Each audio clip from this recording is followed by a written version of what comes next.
Argument पे था। आज ही 29 number JM learned Shafiya Memon साहिबा की अदालत के अंदर 1 महीने से ऊपर हो गया है। विजिटेशन की एप्लीकेशन वालदैन की जानिब से लगी हुई है कि वालदैन को इजाज़त दी जाए जब तक बच्ची की कस्टडी का मामला डिसाइड नहीं होता कि वो शेल्टर होम में बच्ची को विजिट कर सके। इसमें एडवोकेट आमना उस्मान साहिबा जो इस केस को लीड कर रही हैं उन्होंने दलाइल दिए और ये कहना पड़ेगा कि आज उन्होंने इस केस में चौथी बार दलाइल दिए हैं। और ये इस केस में हमें कहते हुए कोई बाम नहीं है कि एक अनप्रेसिडेंटेड किस्म की हियरिंग्स हो रही हैं। विजिटेशन एक अनएलिएनेबल राइट है।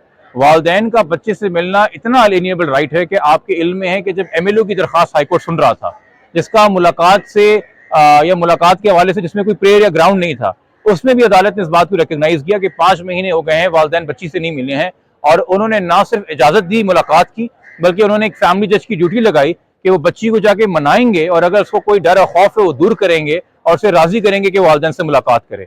तो ये जब एक व्यू हाईकोर्ट ने लिया हुआ है और हाईकोर्ट भी तस्लीम कर रहा है इस केस में, इन केस के हकाइक को देखते हुए कि एक अनएलिएनेबल राइट है, आप बच्चे और वालदैन को मिलने से नहीं रोक सकते। यहां तक हाईकोर्ट ने रिमार्क्स में बोला था कि अगर बच्ची इनकार भी करे तब भी शरीयत के हवाले से, कानून और आइन के हवाले से गॉड मेड लॉ है, वालदैन अंडर अ सिक्योर एनवायरनमेंट बच्ची से मुलाकात कर सकते हैं। अब यहाँ पे मुझे नहीं पता कि ऐसे कौन से नए ग्राउंड्स हैं, ऐसे कौन से नए फैक्ट्स हैं जिसकी वजह से जज साहिबा अभी तक फैसला करने से कासिर हैं। और अगर ये हमारी एप्लीकेशन डिसमिस होती है तो यकीनी तौर पे हम सबके लिए एक लर्निंग लेसन होगा। हम कानून के अंदर कोई नई तारीफ, कोई नई चीज़ पढ़ेंगे, क्योंकि हमारे इल्म में तो नहीं है कि जब तक कोई आपके पास प्रूफ ना हो, स्पेसिफिक प्रूफ ना हो कि वालदैन ने अब्यूज़ किया है बच्चे को, वालदैन ने जबर किया है बच्चे के ऊपर, तब तक आप विजिटेशन डिनाई करें। और विजिटेशन इसलिए भी अलाउ की जाती है जो कि जो आपसे मिलने आता है उसकी कस्टडी में बच्ची नहीं होती, बच्ची उसकी कस्टडी में होती है, इसकी कस्टडी पहले से सेफ समझी जा रही है अदालत से।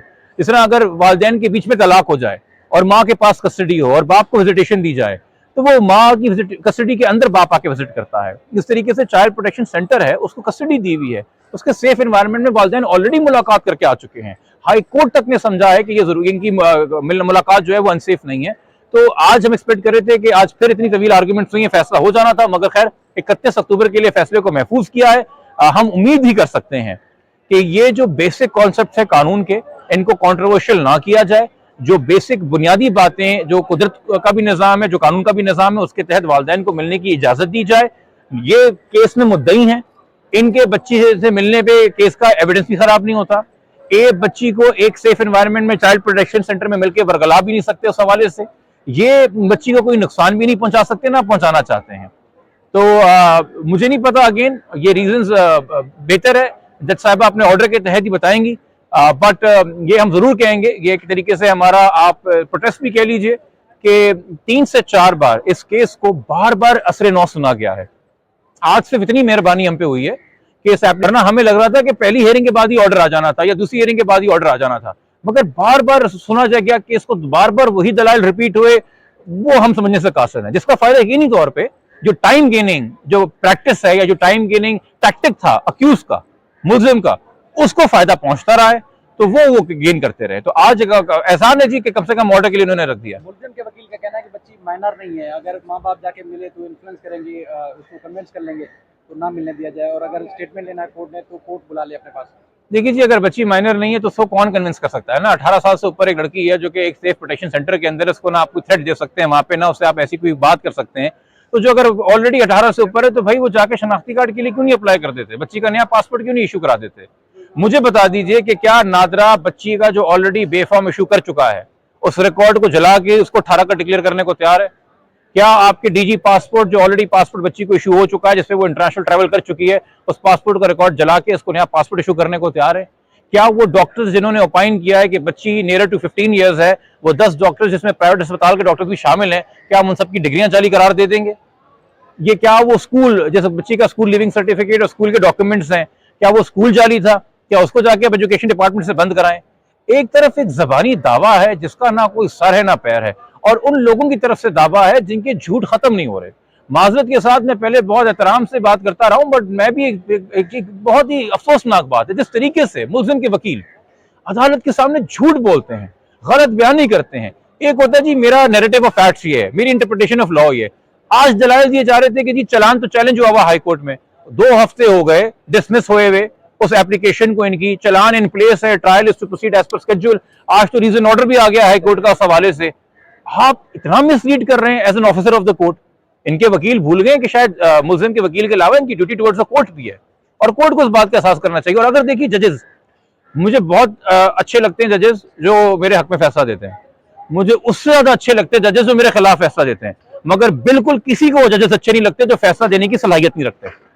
आप फैसला दीजिए, बर वक्त फैसला दीजिए, तकाजे होते हैं कुछ अदालत के। विधान साहब, ये आखिरी सिंध हाई कोर्ट का जो ऑर्डर था उसके कुछ और भी क्वेश्चन थे, बच्ची से मेडिकल बोर्ड की टीम जाके विजिट करेगी, कुछ इस किस्म की इन्फॉर्मेशन है कि कोई मेडिकल? देखिए, वो साइकियाट्रिस्ट से अपनी आगे रिपोर्ट देनी है, उन्होंने अपनी कंप्लायंस करनी है, वो डायरेक्शन सेक्रेटरी हेल्थ को है। सेक्रेटरी हेल्थ ने एक नोटिफिकेशन इशू किया जो कि एक पब्लिक डॉक्यूमेंट है। 13 अक्टूबर को 2 डॉक्टर्स का बोर्ड बना है। अब उन डॉक्टर्स की जो मीटिंग है और मीटिंग में जो डिस्कशन है वो आपको पता है वो एक क्लाइंट और डॉक्टर प्रिविलेज होता है। वो बातें खुफिया है, खुफिया ही रहनी चाहिए। और एक अच्छे मेंटल हेल्थ एक्सपर्ट के प्रैक्टिस का तकाजा यही है कि वो मुलाकातें और वो जो रिपोर्ट है खुफिया रहे, जो कि अदालत ने उनको समन किया है, तो वो अदालत के कहने के तहत ही वो एग्जामिनेशन हुआ है। तो जज साहब के सामने वो रिपोर्ट रखी जाएगी, पर जज साहब अगर उसे शेयर करते तो हम उस पर तबसरा कर सकेंगे। कोर्ट के ऑर्डर के बाद दोबारा माँ बाप की मुलाकात नहीं हो सकती उस ऑर्डर के तहत? उस ऑर्डर के तहत तो एक मुलाकात थी ना, मजीद मुलाकातों के लिए तो हम यहाँ पे 1 महीने से एप्लीकेशन लगा के बैठे हैं। ठीक है, थैंक यू। क्या वो डॉक्टर्स जिन्होंने ओपाइन किया है कि बच्ची नियर टू 15 ईयर्स है, वो 10 डॉक्टर्स जिसमें प्राइवेट अस्पताल के डॉक्टर्स भी शामिल हैं, क्या हम उन सबकी डिग्रियां जाली करार दे देंगे? ये क्या वो स्कूल, जैसे बच्ची का स्कूल लिविंग सर्टिफिकेट और स्कूल के डॉक्यूमेंट्स हैं, क्या वो स्कूल जाली था? क्या उसको जाके अब एजुकेशन डिपार्टमेंट से बंद कराएं? एक तरफ एक जबानी दावा है जिसका ना कोई सर है ना पैर है, और उन लोगों की तरफ से दावा है जिनके झूठ खत्म नहीं हो रहे। माजरत के साथ मैं पहले बहुत एहतराम से बात करता रहा हूं, बट मैं भी एक बहुत ही अफसोसनाक बात है जिस तरीके से मुल्जिम के वकील अदालत के सामने झूठ बोलते हैं, गलत बयानी करते हैं। एक होता है जी मेरा नैरेटिव ऑफ फैक्ट्स ये है, मेरी इंटरप्रिटेशन ऑफ लॉ ये है। आज दलाइल दिए जा रहे थे कि जी चलान तो चैलेंज हुआ हाई कोर्ट में, 2 हफ्ते हो गए डिसमिस हुए हुए उस एप्लीकेशन को, इनकी चलान इन प्लेस है, trial is to proceed as per schedule. आज तो रीजन ऑर्डर भी आ गया हाई कोर्ट का उस हवाले से। आप इतना मिसलीड कर रहे हैं as an officer of the court. इनके वकील भूल गए कि शायद मुल्जिम के वकील के अलावा इनकी ड्यूटी टुवर्ड्स द कोर्ट भी है, और कोर्ट को इस बात का एहसास करना चाहिए। और अगर देखिए जजेस, मुझे बहुत अच्छे लगते हैं जजेस जो मेरे हक में फैसला देते हैं, मुझे उससे ज्यादा अच्छे लगते हैं जजेस जो मेरे खिलाफ फैसला देते हैं, मगर बिल्कुल किसी को वो जजेस अच्छे नहीं लगते जो फैसला देने की सलाहियत नहीं रखते। आप फैसला दीजिए, बर वक्त फैसला दीजिए, तकाजे होते हैं कुछ अदालत के। विधान साहब, ये आखिरी सिंध हाई कोर्ट का जो ऑर्डर था उसके कुछ और भी क्वेश्चन थे, बच्ची से मेडिकल बोर्ड की टीम जाके विजिट करेगी, कुछ इस किस्म की इन्फॉर्मेशन है कि कोई मेडिकल? देखिए, वो साइकियाट्रिस्ट से अपनी आगे रिपोर्ट देनी है, उन्होंने अपनी कंप्लायंस करनी है, वो डायरेक्शन सेक्रेटरी हेल्थ को है। सेक्रेटरी हेल्थ ने एक नोटिफिकेशन इशू किया जो कि एक पब्लिक डॉक्यूमेंट है। 13 अक्टूबर को 2 डॉक्टर्स का बोर्ड बना है। अब उन डॉक्टर्स की जो मीटिंग है और मीटिंग में जो डिस्कशन है वो आपको पता है वो एक क्लाइंट और डॉक्टर प्रिविलेज होता है।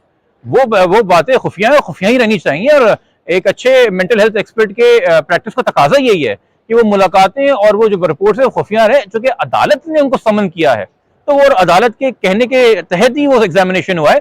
तो जज साहब के सामने वो रिपोर्ट रखी जाएगी, पर जज साहब अगर उसे शेयर करते तो हम उस पर तबसरा कर सकेंगे। कोर्ट के ऑर्डर के बाद दोबारा माँ बाप की मुलाकात नहीं हो सकती उस ऑर्डर के तहत? उस ऑर्डर के तहत तो एक मुलाकात थी ना, मजीद मुलाकातों के लिए तो हम यहाँ पे 1 महीने से एप्लीकेशन लगा के बैठे हैं। ठीक है, थैंक यू।